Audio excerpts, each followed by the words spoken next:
Where are they now? The 12 quarterbacks ranked higher than Sam Darnold in the 2015 college football recruiting class 10 years later. Well, to start, just in front of him at number 12 is Drew Lock, coming at Lee Summit, Missouri, who committed to play for Missouri. And in his 4 years of college football with the Tigers, he's one of the best quarterbacks in Missouri history, as he was named a first-team All-SEC selection. And that allowed him to be picked in the second round of the 2019 NFL draft, but the Broncos were sad that he was a bust in his first 2 years there. And after that, he began to bounce around the NFL, mostly being a backup quarterback, and is currently the backup for the Seattle Seahawks. Then at number 11 is Ricky Town, coming out of Ventura, California, who committed to play for USC. And sadly, he never got to play for the Trojans, transferring to Arkansas in 2015, where he also never got to play. Then he transferred to a JUCO school back home, where he had a solid season before transferring to play for Pittsburgh, where in his one season there he only threw 15 passing yards. In front of him, cracking into the top 10 is Jake Browning, coming out of Folsom, California, who committed to play for Washington. And he exploded onto the scene in his second season there, being named the Pac-12 Offensive Player of the Year. After that, though, he had two kind of down years in his last 2 years of college football there, going undrafted in 2019, signing with the Vikings. Then in 2023, he joined the Cincinnati Bengals, where he actually had to start a little bit when Joe Burrow went down, and is now currently the backup.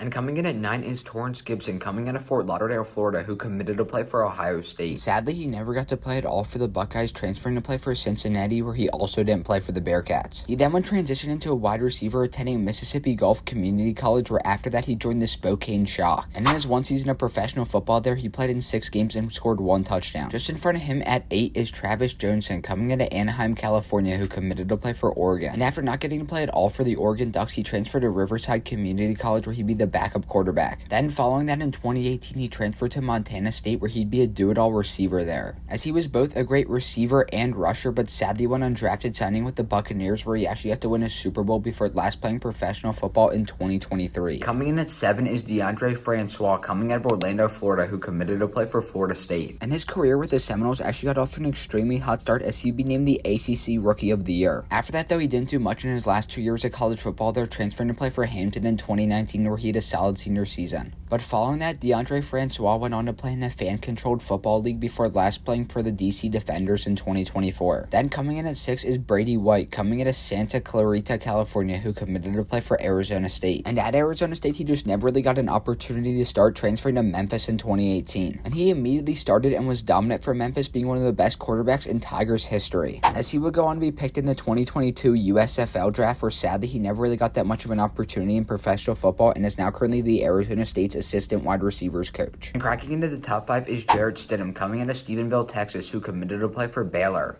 And he actually immediately got to start for the Baylor Bears, having a great freshman season before getting in some very serious legal troubles and transferring away. And after spending 1 semester at a JUCO school, he transferred to Auburn, where in his 2 years there, he was dominant, being named the SEC Newcomer of the Year. And that allowed him to be picked in the 4th round of the 2019 NFL Draft by the New England Patriots, where sadly he's really only ever been a backup quarterback in the NFL, and is currently the Broncos' backup in 2025. Alright guys, real quick, if you guys aren't subscribed, just make sure to subscribe. It costs you absolutely nothing and helps out the channel immensely. Thank you guys, and back to the video. Then coming in at number 4 is Brandon Wimbush, coming out of Jersey City, New Jersey, who committed to play for Notre Dame. And at Notre Dame, he actually got to start in his 3rd season there and was a solid dual-threat quarterback, but transferred to UCF in 2019. And after that, he never really did much of anything in college football, but is now currently a very successful businessman, as he was listed on the Forbes 30 Under 30 list after being the co-owner of Mogul. Just in front of him, cracking into the top 3 is Kyler Murray, coming out of Allen, Texas, who committed to play for Texas A&M. And he didn't really do much of anything in his freshman season there, transferring to play for Oklahoma in 2016. And he only got to start 1 season for the Sooners in 2018, but was dominant, winning the Heisman Trophy and just about every single other award. And that allowed him to be picked 1st overall in the 2019 NFL Draft by the Cardinals, where his career got off to a great start, winning NFL Offensive Rookie of the Year. Since then, he's been a solid but kind of underwhelming quarterback, and was recently just benched.